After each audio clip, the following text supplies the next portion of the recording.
Hello बच्चों, स्वागत है आपका हैप्टिक स्टडी चैनल पे। आज मैं आपको चैप्टर नंबर 4 दहन और ज्वाला इस चैप्टर का पार्ट 2 कराने जा रहा हूँ। पार्ट 1 मैंने आपको करा दिया, जिसमें मैंने आपको दहन के बारे में पूरा जानकारी दे रही थी। ठीक है, आज के इस वीडियो में हम क्या पढ़ेंगे, ज्वाला के बारे में पढ़ेंगे। तो देखिए, देखते हैं ज्वाला।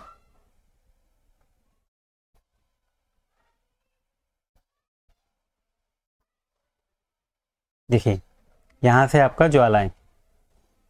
तो आखिर ज्वाला होती क्या है, इसको देखते हैं कि एलपीजी क्या है। एक ज्वाला का परीक्षण कीजिए।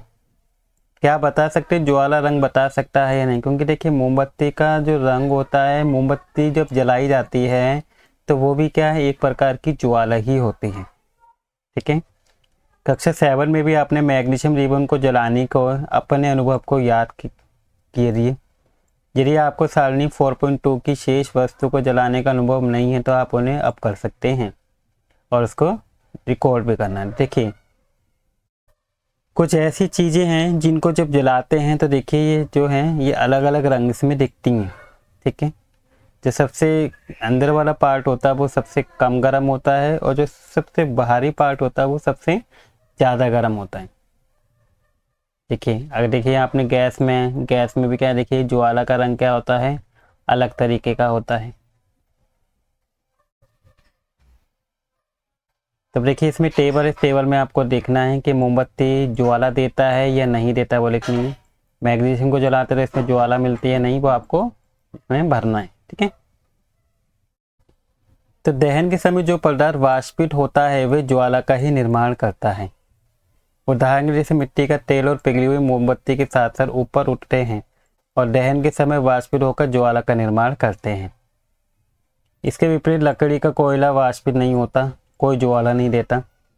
ठीक है, जब हम लकड़ी को जलाते हैं उसका कोयले को, जब मोमबत्ती की ज्वाला स्थिर हो तब ज्वाला के दीप छेद को एक स्वच्छ कांच की प्लेट से देखें तो आपको अलग अलग तरह की चीज देखने को मिलती है।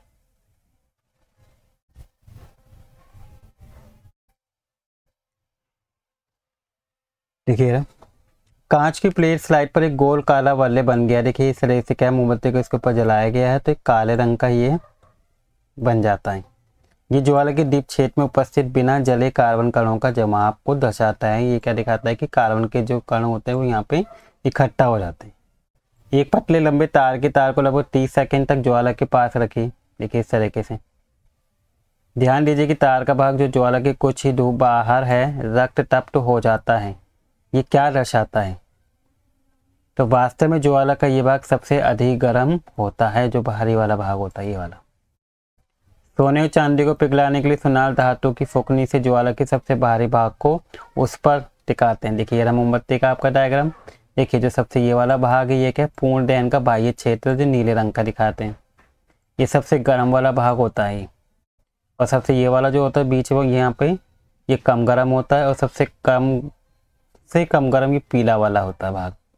ठीक है, आंशिक दहन मध्य भाग होता है पीले रंग का। बिना जली मोमबत्ती का सबसे आंतरिक क्षेत्र ये है जो काला काला सा रहता है, और ये आपकी मोमबत्ती है। तो जब हम उसको फूकते हैं, ठीक है, तो सबसे बाहरी भाग का उपयोग करते हैं। क्यों करते हैं? तो इसके लिए देखिए, इसे बच्चों नेक्स्ट टॉपिक आता है, ईंधन क्या है।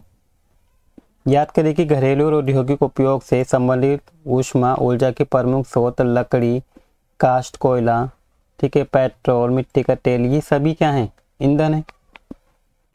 अच्छा ईंधन वह है जो सबसे ही सहज उपलब्ध हो, आसानी से मिल जाए और सस्ता भी हो और वायु में सामान्य दर से आराम से जलता है, वो सबसे सुगम ईंधन माना जाता है। बच्चों, ये एग्जाम में आया भी है कई बार कि सुगम ईंधन किसे कहा जाता है, अच्छा ईंधन किसे कहा जाता है। तो उसी को बोला जाता है जो सस्ता हो और वायु में आराम से जलता हो। ये अत्यधिक मात्रा में ऊष्मा भी उत्पन्न करता है और जलने के उपरांत कोई अवांछनीय पदार्थ भी नहीं निकलता इसमें से, तो कोई पोल्यूशन भी नहीं होता इसे। संभवतः ऐसा कोई भी ईंधन नहीं है जिससे एक आदर्श ईंधन माना जा सके, लेकिन हमें ऐसा ईंधन ढूंढना चाहिए जो किसी विशेष उद्योग की अधिकांश आवश्यकता को पूरी करता हो। ईंधन उनके मूल्य से भिन्नता होती है। ईंधन अलग अलग ईंधन है तो उनकी जो कीमत होती है सबकी अलग अलग होती है। कुछ ईंधन क्या होते हैं, बहुत ज़्यादा सस्ते होते हैं। ठीक है, जिन ईंधनों से आप परिचित हैं उनकी सूची आपको इसमें लिखनी है, टेबल बनानी है, लिस्ट तैयार करनी है। ठीक है, जिन ईंधन के कोयला, पेट्रोल, जिनके बारे में उन सबके आपको नाम लिखने हैं। अब नेक्स्ट है बच्चों ईंधन दक्षता। यदि आपको कहा जाए कि गोबर के उपले, कोयला या एलपीजी को जलाकर पानी की एक निश्चित मात्रा को उबालें, तो आप कौन से ईंधन को चुनेंगे, इसका कारण भी बताइए। आप अपने माता पिता की मदद भी ले सकते हैं। क्या ये ईंधन बराबर मात्रा में ऊष्मा दे रहे हैं या नहीं दे रहे हैं।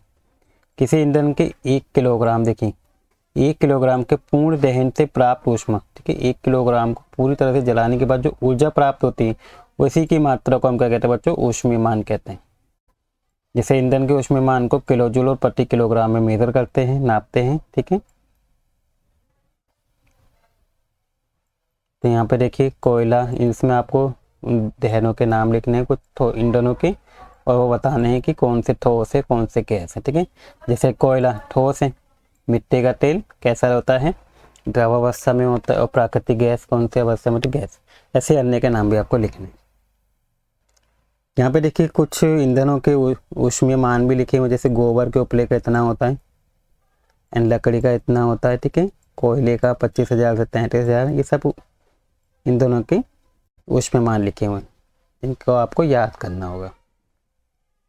इसके बाद बच्चों ईंधन के दहन से हानिकारक उत्पाद प्राप्त होते हैं। कौन कौन से हानिकारक उत्पाद होते हैं। देखिए ईंधन का जो आजकल क्या होता जा रहा है कि हम इसका ज़्यादा से ज़्यादा यूज़ कर रहे हैं, जिसकी वजह से क्या होता है, पर्यावरण पर हानिकारक प्रभाव भी पड़ता है। सबसे पहले जैसे लकड़ी, कोयला, पेट्रोल जैसे कार्बन ईंधन बिना जले कार्बन कण छोड़ते हैं, और ये सूक्ष्म कण खतरनाक प्रदूषक होते हैं जो दमा जैसी बीमारी को उत्पन्न करते हैं। ठीक है, सेकंड बच्चों है कि इन ईंधनों का अपूर्ण दहन कार्बन मोनोऑक्साइड गैस देता है। अगर हम क्या करते हैं, इनको जलाते हैं, तो ये अत्यंत विषैली गैस भी बनाते हैं। बंद कमरे में कोयला जलाना खतरनाक होता है। उत्पन्न कार्बन मोनोऑक्साइड गैस से कमरे में सो रहे व्यक्ति की मृत्यु भी हो सकती है।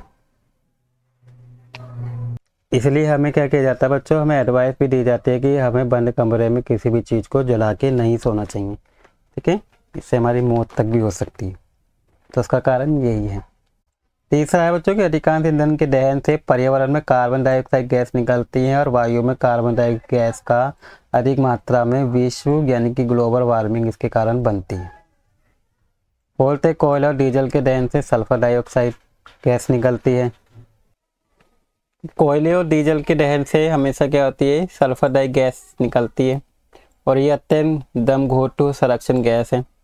इसके अतिरिक्त पेट्रोल इंजन नाइट्रोजन के गैसीय ऑक्साइड छोड़ते हैं, और सल्फर नाइट्रोजन के ऑक्साइड वर्षा में क्या होते हैं, वर्षा के पानी में घुल जाते हैं, जिसके वजह से इस वर्षा को अम्लीय वर्षा कहा जाता है, जो फसल और भवन और मृदा के लिए बहुत ज़्यादा नुकसानदायक होती है।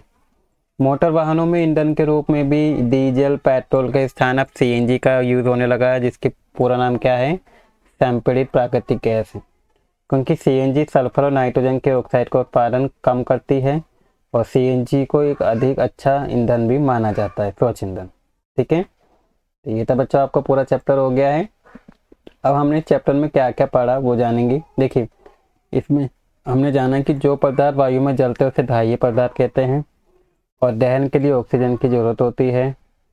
दहन की प्रक्रिया में ऊष्मा और प्रकाश उत्पन्न होता है।